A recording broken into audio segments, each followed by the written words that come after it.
अस्सलाम वालेकुम दोस्तों, आपको अहम और ताज़ा तरीन ब्रेकिंग न्यूज़ से आगाह करते चलें कि सऊदी अरब और पाकिस्तान में पहला रोज़ा कब होगा और ईद उल फित्र कब होगी। मैं आपको सब कुछ इसी वीडियो में बताऊंगा, लेकिन उससे पहले आपसे छोटी सी गुजारिश है, अगर आप हमारे चैनल पर फर्स्ट आए हैं तो चैनल को सब्सक्राइब करें और वीडियो को लाइक भी कर दें, क्योंकि हर नई आने वाली ऐसी लेटेस्ट न्यूज़ जो भी आए सबसे पहले आप तक पहुँचती रहे।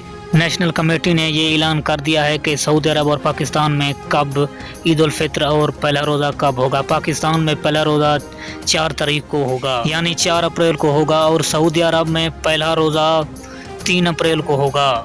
और ईद उल फित्र पाकिस्तान में 3 मई को मनाई जाएगी और सऊदी अरब में 2 मई को मनाई जाएगी, और एक साथ ईद उल फित्र होने का पाकिस्तान और सऊदी अरब में भी इम्कान है।